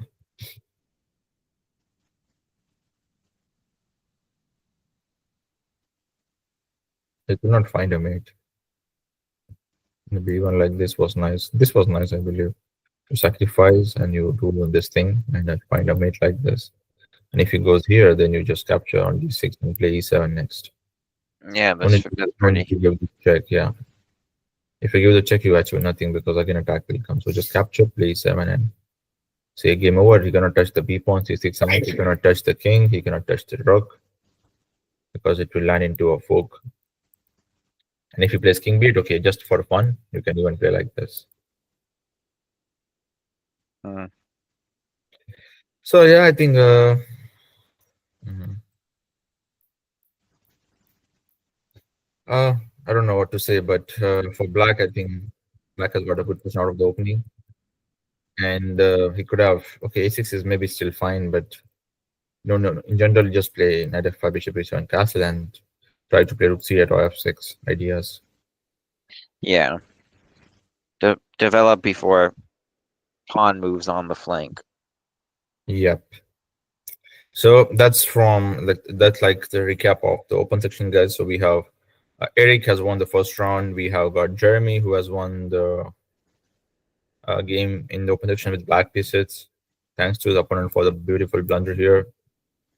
And we also witnessed a game between Myrene and Nanika, where white has won. So no draws in open section so far. We are not sure about the result between Nathan and Shemesh, but we can show you guys the game going in the master sections, where Nathan has threatened to hit on c3, and Robert is thinking for like over 10 minutes. Yeah, I wonder if this. Oh, I was about to say, I wonder if this game is over too. It's slow to update, but he finally played, and he played knight b1.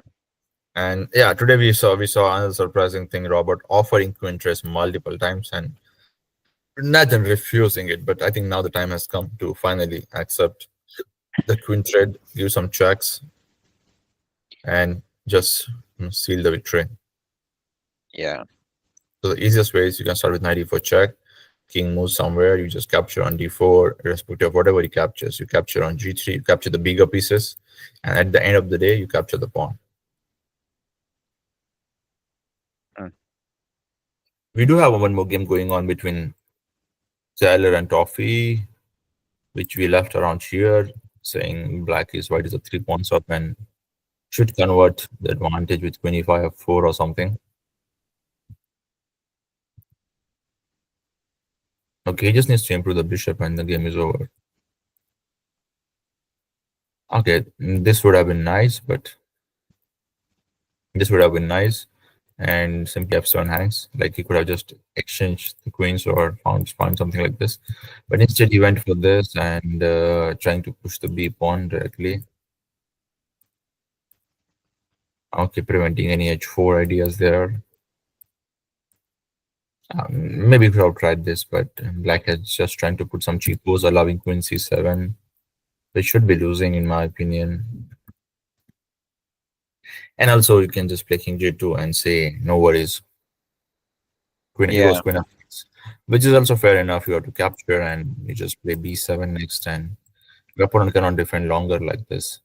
Also, another interesting game I saw yesterday was some opposite color bishop where, yeah, it was Anish only. Yeah, it was Anish, which was completely winning. Like Anish traded pieces and and the equal number of pawns they had, and it was completely winning for Anish. Like he just resigned after playing two moves. Mm. It was that winning because of the pass pawn. So we do have result. Robert is officially resigned after knight b1. Wait, what? Okay, maybe there's some digitator guys here, but it should be zero. Is it? It should be 0-1, not 1-0. Maybe they put the king accidentally on Yeah, they e4 must b5 have. instead of, yeah. But should be Yeah. win for Natsun guys. Hey, you never know. Maybe Nate forgot the discovery and forgot his queen on A1 was hanging. But what did he play then? Yeah, it's a joke, but maybe he just did something stupid. I doubt it, but Okay, we'll wait for some more time to get that yeah. officially confirmed. But we do have queen f6 trade and white winning this one.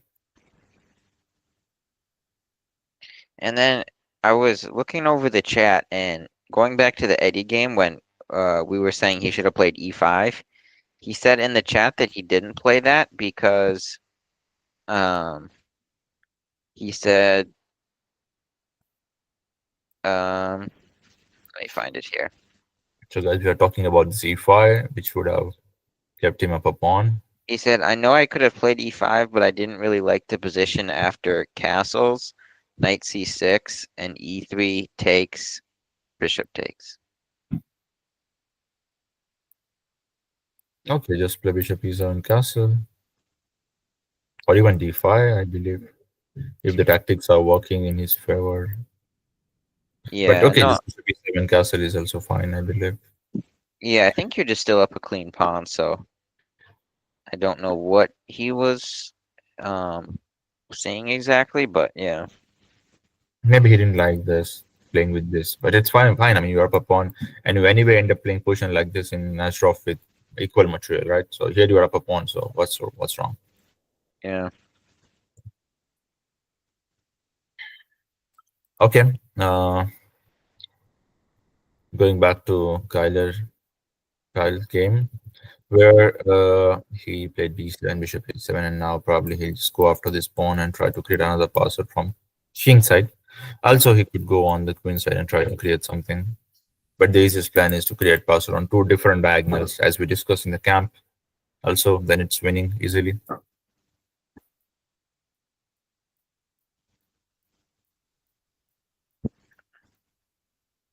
So this is one of the easiest ideas to convert this position, and then you just push pawns and create passer on the second side of the board.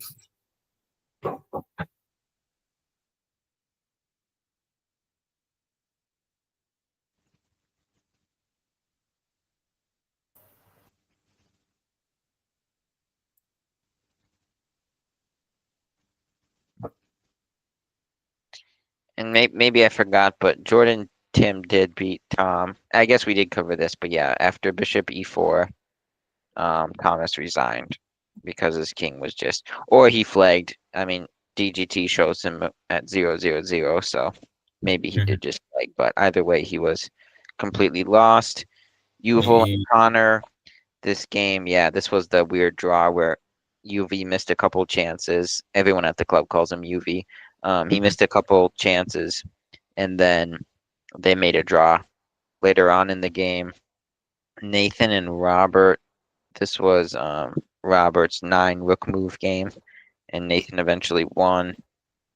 Torfi and Kyler, I think this is our last, yeah, this is our last ongoing game, but this should be wrapped up pretty soon, partially because that pawn on h5 is on the light square, so you can pretty much always pick that up. and I'm a bit surprised with bishop d7, like the last move, because anyway, black was trying probably to go here, and there's just no reason to go after those pawns. I mean, it's still winning. Whatever you do, you're winning here. But I mean, simple could have been just go and win this pawn directly. Yeah. But instead, he goes bishop d7, and now Toff is wondering if he has any chances to hold this game.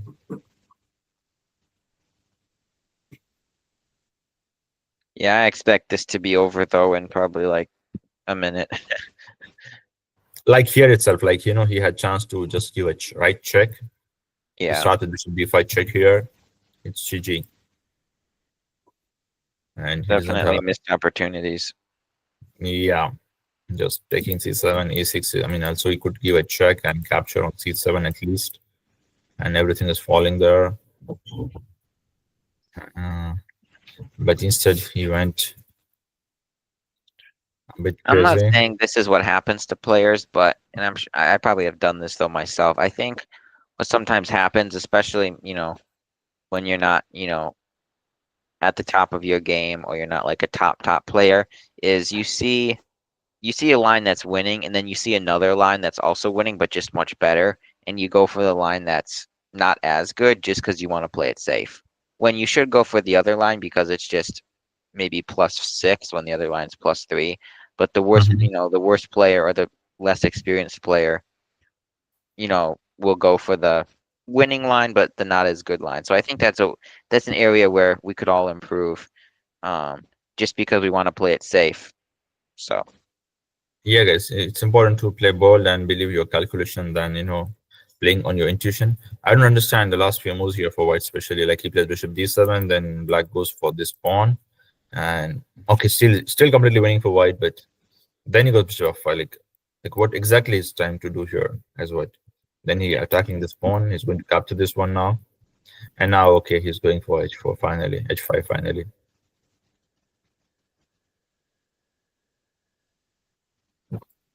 I just hope that there won't be any more surprises.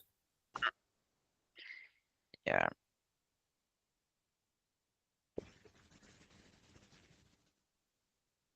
King b2, we may witness, or king b4, king. We could also witness this. Because king b2, maybe there's a4, so probably he will go like king b4, and I don't know, wherever he goes, he's just losing, but let's see. and I'm gonna make a public announcement. Yeah, Does sure. anyone on the ground at the castle know whether Nate won his game against Shamish? Does anyone know? See if I know Eddie's in the chat, so he might know. Johnny's in the chat. I think Johnny played tonight as well, so maybe he would know. But we'll see what they say. I'm just a bit curious because obviously Nate beat Robert, and Nate was also the favorite against Well, Nate's pretty much the favorite against anyone he plays because he's over 2100. But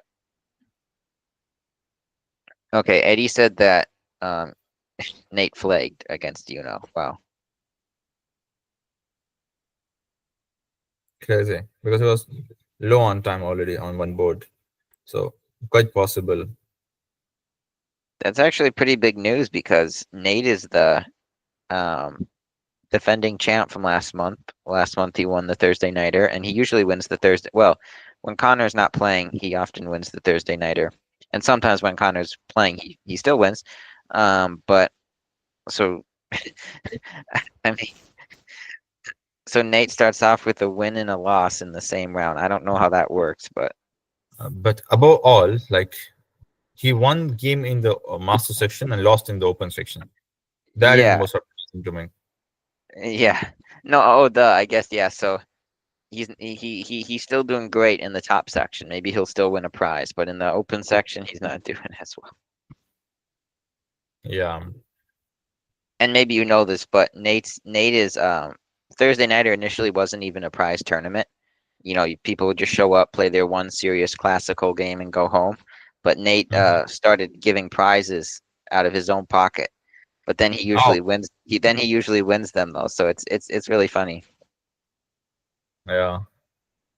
There's only one prize, or there are two, three prizes? I think there are two, three prizes. Maybe I could get the boss or Eddie or someone else to confirm on that. But I'm guessing there's obviously first place for each section, and then probably a second place, but maybe not. Okay. Still, it counts. I mean, a prize is a prize. It's some additional motivation. Maybe it's not so big, but it's a prize, and it's something, something which you get rewarded for your play. Yeah, exactly.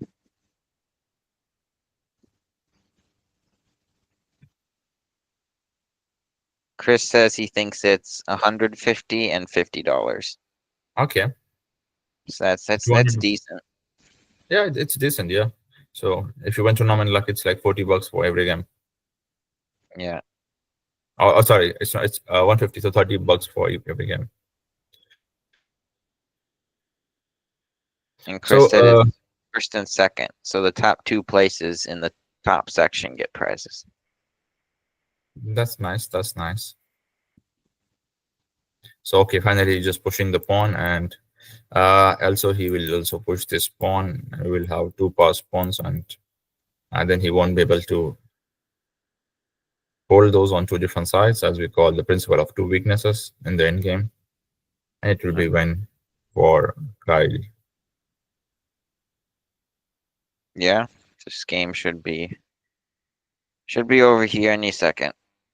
Yeah, it's all up to Trophy to fight until what point. Yeah. What's his rating? Any idea? Torfi? Yeah.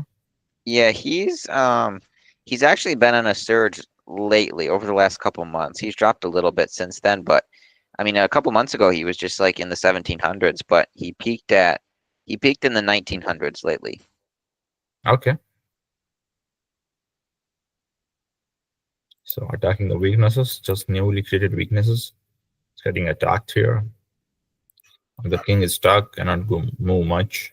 Maybe he will just keep playing like this, and eventually we'll see g4, g5 coming in. Takes, king at 7, and we will have g6. He will put bishop on e5, and then he will either sacrifice one of the pawns or push the other one, and eventually make a queen. Oh no. I cannot believe this.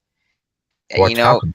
Nubair, everything I said, I read it wrong. So Nate did flag, but he flagged against Robert, not against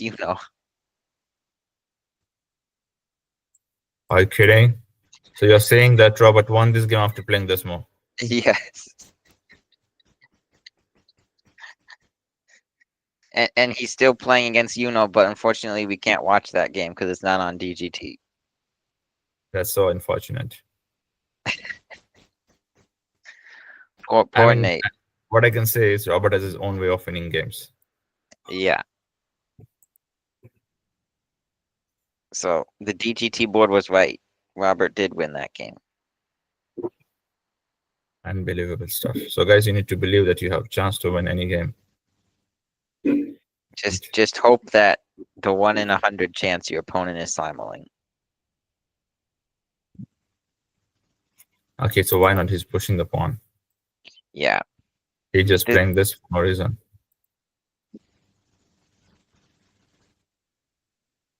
I mean, Just yeah. push it, bro. You have got a7 there. Have you ever played the Grand Swiss Nubair, or is that an invitation only tournament, I'm guessing? Yeah, I think it's an invitation only tournament, so not yet. I think 2570, 2580 plus GMs are currently getting chance. Usually it's like world top 100 players, but what happens is many 2000 plus GMs are not active or they don't want to play it because it's so strong and chance of getting prizes are less unless you are like in very good form. So the invitation gets dropped down to 2600, and this time even it dropped down to 2580s. Because if they refuse, then the next eligible player as per the rating list get chance. So usually we can say if you are in world top 150 players, you get chance to play. Yeah. Well, before we end the stream here, if you want to share with the viewers what your upcoming tournament plans are. Do you have any tournament scheduled that you don't want to play in? Currently, nothing much. I'm just gonna play the weekend events. Like we have Sunday Rapids here every week in Mumbai going on. So I'm just gonna play those events every Sunday. And we have a couple of international masters and grandmasters participating it with like 500 to 700 players. So it's a crazy events. Like you have no chance of making any errors. You have to score 8.5 or 9 if you want to finish first. And many times even with 8.5, you are getting second on tie breaks. So and there is just no scope to make errors. But okay, I grew up in Mumbai, so used to playing, the field with such a long lineups or so many players. Apart from that, recently I played lots of classical events. Like all of you know that I played events in like US. Then I won top tournaments in France, open one, invitational ones. So I played 3 events in France, which I mean that was a good trip. I won 2 of them, and Nice. then I went to Sri Lanka. There also I won an open classical event with like 9 bar 10. So for now, I'm done with my classical tournaments, and also we are done with the Kyle's game. Uh, So Finally won. so yeah, no more classical events planned as of now. But yes, to be in touch, I'm gonna play the weekend rapids, which is a fun 10+5 events. And those are FIDE rapid rated? Yeah, all the events in India are like rated events, like even the state championships and like whatever events they do, even if it's under even if it's under 9 state championship, under 7 state championship, like we have it like federated event, because in India we still do not have national ratings. So like we just make all the events federated so that uh, people also, I mean, youngsters also get rating, and people play serious chess. Yeah. No, that's good. That makes sense. Yeah. Well, that wraps up all the games. The only quick announcements we have are this Saturday at the Chess Castle, there's an exerciser quad. It's 3 rounds of game 60 plus 30. So make sure to check that out. First round is at 10 a.m. like normal, and then 1:30 p.m. and then the last round will follow ASAP after. So make sure to check that out. I'll be playing in that one, so come head down to the castle. And then the only other thing is, as always, this stream is sponsored by Chess Goals. They're simple chess courses for non-grandmasters. You can learn more about that in the description here. It's headed up by local national master Matt Jensen. He creates the courses. And you can use the coupon code CASTLE to save 30% on any purchases at chessgoals.com. Hopefully we'll be able to get Matt Jensen streaming here one of these times for us, but we'll see about that. Any parting words, New Bear? Yeah, that's great to hear. There's one more tournament on this weekend, and guys, this is your chance to play against Michael. So if you want to fight against him, do sign up early as possible and get you a chance to play against an expert. I wish you good luck, and thank you once again for joining in, and have a great night. Thanks, New Bear. Good night, everyone.